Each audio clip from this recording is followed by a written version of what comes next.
एक नन्हे बालक को, नन्हे शिशु को सजाया जाता है। और अब देखिए रजत सूप में प्रभु के इस चल विग्रह को लेकर उस स्थान पर पहुंचाया जाएगा जहां पर पंचामृत अभिषेक होगा।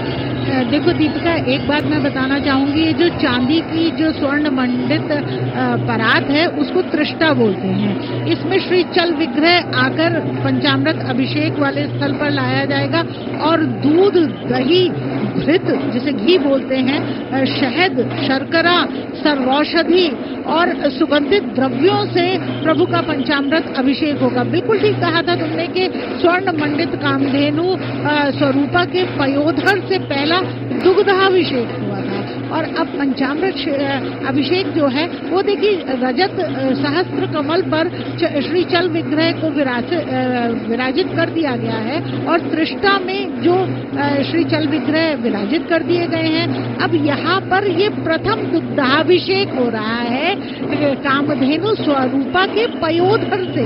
जो देखिए जब कोई भी मानव रूप में जन्म लेता है तो उसका जो प्रथम पान है वो दुग्धपान है और यहाँ पर जो कामधेनु स्वरूपा के जो स्वर्ण मंडित पयोधर हैं उनसे श्री कृष्ण का प्रथम दुग्धाभिषेक किया जा रहा है और ये दुग्धाभिषेक काफी समय तक चलेगा और उसके बाद जो पंचामृत अभिषेक होगा वो दक्षिणावर्ती शंख जो होगा जिसकी चोंच रजत से मंडित होगी, उस रजत मंडित शंख से जो होगा वो दक्षिणावर्ती शंख से पंचामृत अभिषेक होगा। कितने ही लीटर दुग्ध, कितने ही किलो दही, शर्करा, घृत, शहद और सर्वौषधि उसमें मिलाई जाएंगी, केसर युक्त द्रव्य होंगे, सुगंधित द्रव्य होंगे और उस पंचामृत को ऐसे ही नहीं रखा जाएगा, वो पंचामृत सभी श्रद्धालुओं में बांटा भी जाएगा। और मैं चाहूंगी दीपिका तुम कुछ कहना चाह रही थी, अभी बोलना चाह रही थी। जी बिल्कुल श्रुति जी, मैं बताना चाह रही थी कि ये जो पंचामृत है इसका भी अपना एक विशेष महत्व होता है। जैसा कि इसके नाम से ही समझ आता है, पंचधन अमृत यानी कि 5 तरह के द्रव्यों से बना हुआ अमृत। और ये जो 5 द्रव्य हैं ये भी अत्यंत लाभकारी है। जैसा कि पहले आपने बताया कि सर्वप्रथम होता है दुग्ध, जिसका कि इस समय प्रभु को स्नान कराया जा रहा है। दुग्ध जो है वो हमारे शरीर को पोषण देता है और शुद्धता का प्रतीक है। तत्पश्चात दही से अभिषेक किया जाता है, दही समृद्धि का प्रतीक होता है।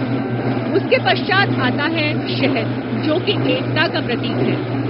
तत्पश्चात चीनी जो कि हमारे जीवन में मिठास घोलती है और आनंद का प्रतीक होती है। और फिर है घी जो कि शरीर को बलिष्ठ बनाता है। तत्पश्चात सर्वौषधि और तुलसी जैसा कि हम जानते ही हैं कि सनातन धर्म में प्रभु को यदि भोग भी लगाया जाता है तो वो बिना तुलसी के नहीं लगाया जाता और वो अपने आप में इतनी सक्षम है कि मृत्यु को छोड़कर अन्य हजारों प्रकार के रोग अब हो रहा है और हम सभी उसके साक्षी बन रहे हैं। बिल्कुल दीपिका, इस समय जो छवि है बाल स्वरूप की, और देखिए इस छवि में भी उनके हाथ उसी मुद्रा में हैं जो वंशी वादन की, यानी जीवन में संगीत, हमारे जीवन में भी संगीत घोलने का कार्य उस समय, जिस समय उन्होंने प्राकट्य किया था, उस समय के जीवन में जो कठिनाइयाँ थी उसमें रस घोलने का काम, उसी लिए प्रभु आए थे। उन्होंने बाद में महाभारत में कहा भी था कि मैं क्यों और कब, किस लिए, किस प्रयोजन से आता हूँ। फिलहाल तो ये छवि जो बाल स्वरूप की है उसको मन में भरिए।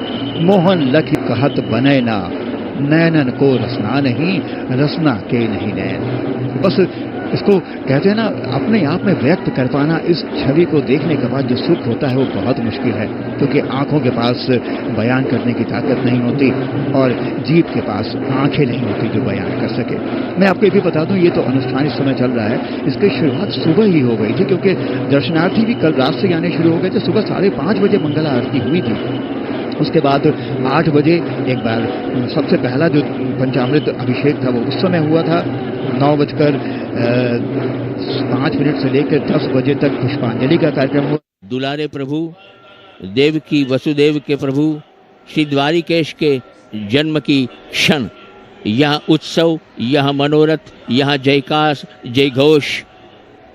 भगवान के ये स्वरूप के लिए कहा गया, त्वाम ईश्वरम स्वाश्रयम आत्ममाया विनिर्मिता शेष विशेष कल्पनम क्रीडार्थ मध्यात् मनुष्य विग्रम नतोस्मि दूरी। अदिति देवकी अदितिर्यो अदितिरंतरिक्षम। अदिति देवकी है, अदिति अंतरिक्ष है, और अंतरिक्ष के गर्भ में चंद्रमा के रूप में भगवान ने जन्म लिया। ये द्वारिकेश, ये रसेश, ये रासेश, ये नटवर नागर, ये मुरली मनोहर, ये श्याम स्वरूप भगवान श्री गोविंद गोपाल माधव के उत्सव की घड़ी। नारायण पंकजलोचन प्रभु केयुर हारे परिशोभमान भक्त्यायुतो येन सुपूजितो नहि वृथा गतम तस्य नरस्य जीवनम। जिन्होंने ये नारायण प्रभु के दर्शन नहीं किए, भक्ति नहीं की, उनका जन्म निरर्थक है, ऐसा कहा गया। नीलकमल समान सुंदर नेत्र, आकर्षक चलितम मधुरम भ्रमितम मधुरम मधुराधिपते रखिलम मधुरम। जितना कुछ भी कह लिया जाए प्रभु श्री कृष्ण के इस बाल स्वरूप के लिए, वो सब अपर्याप्त है। पर्याप्त क्या है? पर्याप्त बस इतना है मात्र कि ये श्री कृष्ण है, ये पूर्णा अवतार है, ये जगतपति है, जग उद्धारक है। श्री कृष्ण मोक्ष प्रदाता है, मोह के भी प्रतीक है। ये विरले होता है कि मोह और मोक्ष ये दोनों एक ही व्यक्ति के पास, एक ही विभूति के पास, किंतु श्री कृष्ण साक्षात प्रमाण है इस सनातन परंपरा का कि हम सदा सामंजस्य का ही रास्ता चुनते हैं। हम सदैव कुछ ऐसा लेकर के चलने का प्रयास करते हैं जो सार्वभौमिक हो, कुछ ऐसा नया रास्ता इस विश्व को दिखाने का प्रयास करते हैं जिस पर चलकर हम सब एक रहें, हम सब नेक रहें। जी बिल्कुल अनिल जी, एक बात मैं कहना चाहती हूँ कि इस समय जो भागवत भवन में जो गाया जाता है, जो पुराणों में उल्लेखित है, वो है शेष महेश गणेश दिनेश सुरेश बुझाए निरंतर गामे ताहि अनादि अनंत अखंड अछेद अभेद सुवेद बतामे नारद ते सुख व्यास रटे रस खान कहूँ पुनि पार न पामे ताहि अहीर की छो हरिया छछिया भर छाछ पे नाच नचावे। तो ये जो कन्हैया का स्वरूप है, और जैसे तुम वृंदा की बात कर रही थी ना कि वृंदा कृष्ण को बहुत प्रिय है, वृंदा चढ़ाई जाती है, तो उसके पीछे की कथा ये है दीपिका कि एक बार विष्णु जी ने वृंदा को छल लिया, तो वृंदा कुपित हो गई, और वृंदा ने विष्णु जी को ये श्राप दिया कि आपको एक शालिग्राम का रूप उन्होंने धारण किया, और शालिग्राम को प्रसन्न करने के लिए जितने भी विष्णु के अवतार हैं उनको वृंदा अर्पित की जाती है। तो तुलसी के अर्पण के बिना तो भोग प्रसाद पूरा ही नहीं होता है। तो ठीक है ना दीपिका? और इस समय चल रहा है प्रभु का पंचामृत अभिषेक, और उसमें सबसे पहले हो रहा है दुग्धाभिषेक। ब्रज धाम महाअभिराम जहाँ घन श्याम से आनंद राशि भई, ब्रज व्योम की सोम गोविंद कलानिधि राधिका प्रेम प्रकाशि भई। हम कौन से दान दये जो अब हैं, नंद नंदन के अभिलाषी भये, इन पूर्ण पुण्य प्रतापन सो ब्रज में जन्मे ब्रजवासी भये। किंतु आज ब्रज में जन्म लेने वाला ही ब्रजवासी नहीं है, अपितु ब्रज में जो दर्शन करने आया है, यहाँ तक कि टीवी स्क्रीन पर प्रभु के दर्शन करने वाले सभी श्रद्धालु, YouTube के माध्यम से दर्शन करने वाले सभी श्रद्धालु ब्रजवासी ही हैं। और जैसा कि हम अपनी टीवी स्क्रीन में देख पा रहे हैं, डमरू की धुन भी लगातार सुनाई दे रही है, दिखाई दे रही है। महाकाल की नगरी से पधारे हैं ये डमरू वादक, और अब प्रभु का ये जो चल विग्रह है, इसे आगे की प्रक्रिया के लिए दूसरे स्थान पर ले जाया जा रहा है, जो कि है प्रभु का श्रृंगार।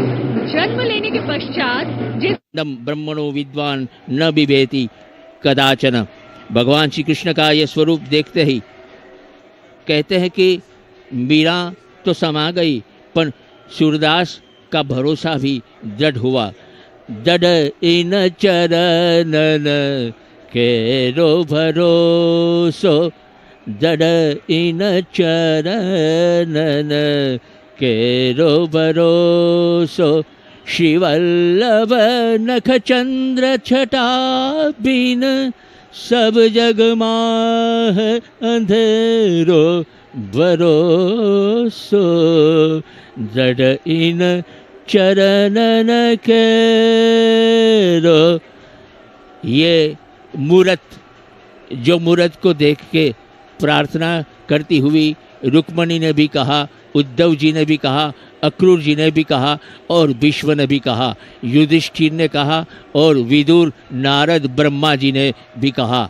सहस्त्र शीर्षम पुरुषम पुराणम, अनादि मध्य अंतम, अनंत कीर्तिम, शुक्रस्य दातारम, अजम जनित्रम, परम परेभ्य पुरुषम प्रपद्ये।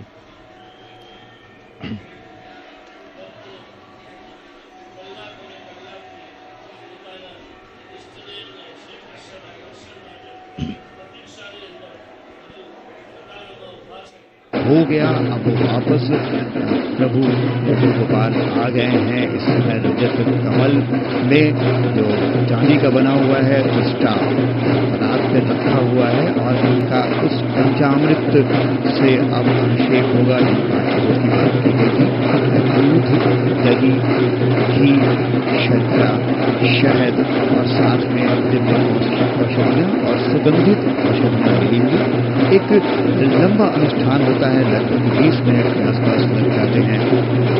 पयोनिधि स्नान होता है, अभिषेक होता है। उसके पश्चात ये अभिषेक, इसके पश्चात जब ये अभिषेक पूरा हो जाएगा और श्रृंगार का हो जाएगा, तब श्रृंगार आरती होगी लगभग 12:40 पर।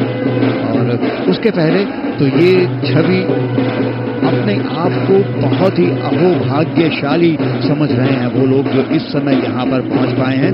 और ये बाल गोपाल हैं। तो मेरे मन में श्रुति एक चीज ये भी आ रही थी कि देखिए हर भगवान के बहुत सारे नाम होते हैं। 1001 नाम,